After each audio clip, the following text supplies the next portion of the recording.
the language of finding, and we've seen it a lot, when you find a shooter who is dead, the phrasing usually is the shooter has been neutralized. The shooter is down. That means there was police involvement. When we hear the shooter is dead, it sometimes indicates, and I don't want to get ahead of anything here, it sometimes indicates self-inflicted wounds. Are you reading anything into this?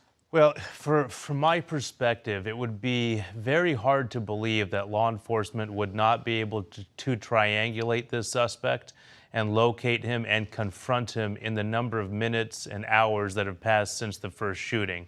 I would be absolutely floored if it were possible that this was something where he was just out on the lam and just confronted or took his own life after many hours. Right. I would not be surprised if we hear very distinct details of a lengthy confrontation, perhaps a negotiation before the fatality occurred. Yeah, and it is. I mean, that's kind of the thing, is it's a little bit of both worlds where you have police that are closing in, they know where the suspect is, and right as police are about to close in on the suspect takes their own life. That's right. We have seen that happen time and time again here. But I'm curious because police were all over campus, and I'm sure that they probably, as we said, identified this shooter at some point in time over the last 4 hours as soon as they got that picture. Usually when they put it out, they're asking for some help, but sometimes it's standard operating procedure. They put the picture out there just because of transparency, and they have the information to identify that by talking to former students, by going through identification process, and they have a pretty good idea of where that shooter may or may not be holed up. That's correct. And the first place to start is the last shooting. We have different locations, as you astutely point out, so that's the last point of interest and its last location we've seen the suspect.